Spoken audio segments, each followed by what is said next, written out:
new research has found that slimmers who come off weight loss injections can regain their lost pounds 4 times faster than those who stop when they're following a diet and exercise programme. A doctor from the study said that people buying these need to be aware of the risk of fast weight regain when the treatment ends.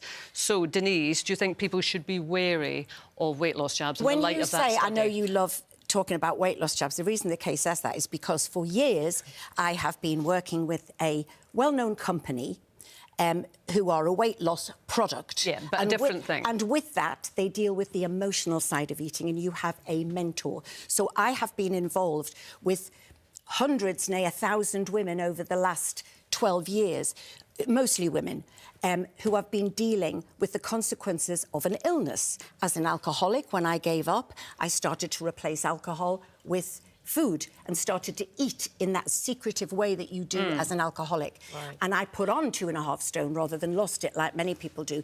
So I've been invested in the importance of reducing obesity in this country. So I have also, listen, I'm not qualified, but I have read as much as anybody about the jabs, you know, and there are more. Everything's got a side effect. If you read the side effects of paracetamol, you will be surprised at how many people die a week of the side effects of paracetamol.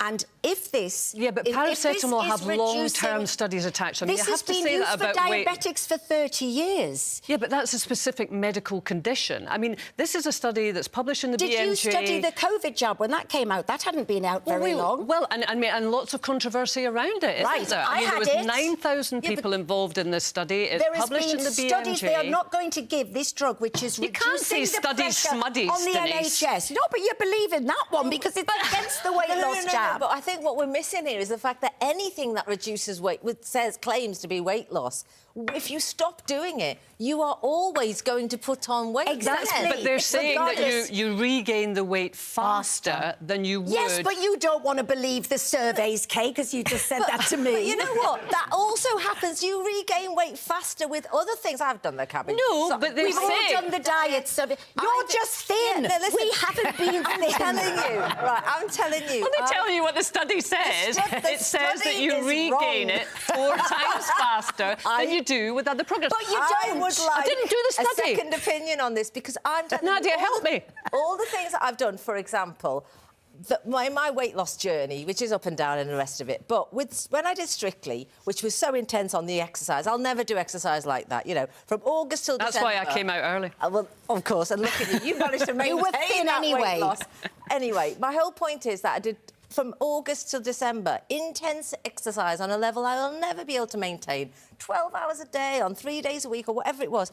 So when I came out of that whole cycle, my body gained weight faster, like these studies are saying, way faster, and I put it all back on and more. If you don't change your lifestyle to adapt. You have to either maintain what you were doing or you have to expect the consequences to change. Nobody's accepting the study. Nadia. I'm going to accept the study. Good. But also, well, you know, I mean, if the facts are there that you put them on you put it back on faster. But I always say I dieted my way to obesity because every time I went on a diet, I would lose weight, I would put it back on, and I'd put on a bit more. It's a 360-degree thing, weight loss. You have to look at why you overeat, because it's not a case of just being greedy. It can be needy. You can be... Lots of people use food as a way to literally anaesthetise feelings. Yeah, medicate. And then you can get on such a vicious cycle where the more you eat and the more depressed you get, the more that you eat. And I went for a number of years to Overeaters Anonymous. And Overeaters Anonymous is exactly the same as AA, CA, NA, because they recognise that food is a drug that you can... So unless... I think whatever you're doing, unless you look at the reasons why I worked for that company. Because this is what I would say. If you are... Say you're on the jabs and your appetite has gone for food, right, and you stop food. It's the noise. Oprah Winfrey calls it the food noise. Yeah, and I suffered terribly with food noise. It was actually ADHD diagnosis that helped me. But unless you're looking at the emotional eating that you're doing, you could be in danger of cross-addicted to something else. But that's what I'm saying, Nadia. I mean, given that it is incredibly complex when people are using food in that way, and you agree, but that's what people are doing. Yes, that's right. The jabs are, to a certain extent, are they not, being presented as this sort of magic bullet. This is going to sort you out. Is there not a danger within that they're being presented as a quick, easy fix? Yes, but for so many years, everybody who has struggled with weight has said, oh, my God, I would give anything in my lifetime for there to be a miracle cure for obesity. Now, I'm not saying cure, that's a strong word. And there is. And then you get people going, oh, who don't know the science of it. I'd never trust that.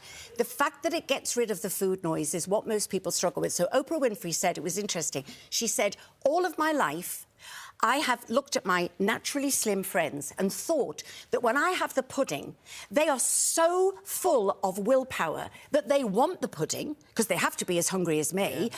They just don't have the pudding until I went on, whichever one she went on, and she realised that she wasn't thinking about having the pudding because she was talking to her friends after the smaller lunch. And I just don't think... I'm sorry, guys. I'm going to have to call halt on it just for time. Well, we'll talk about this again because there's certainly these weight loss jabs are not going away. Well, listen, get used to it, baby. I just have to tell you that the official advice on this states that to qualify for these weight loss jabs, you should have a BMI of 35 plus, which would make you clinically obese. So, of course, a lot of people we know are accessing them privately and are paying for them themselves. But to get it on the NHS, you have to qualify. And you should always do it through a nutritionalist. Thank you. Thank you, Denise. Oh, look at that. Thank goodness she's I'm here. well posh now. Still to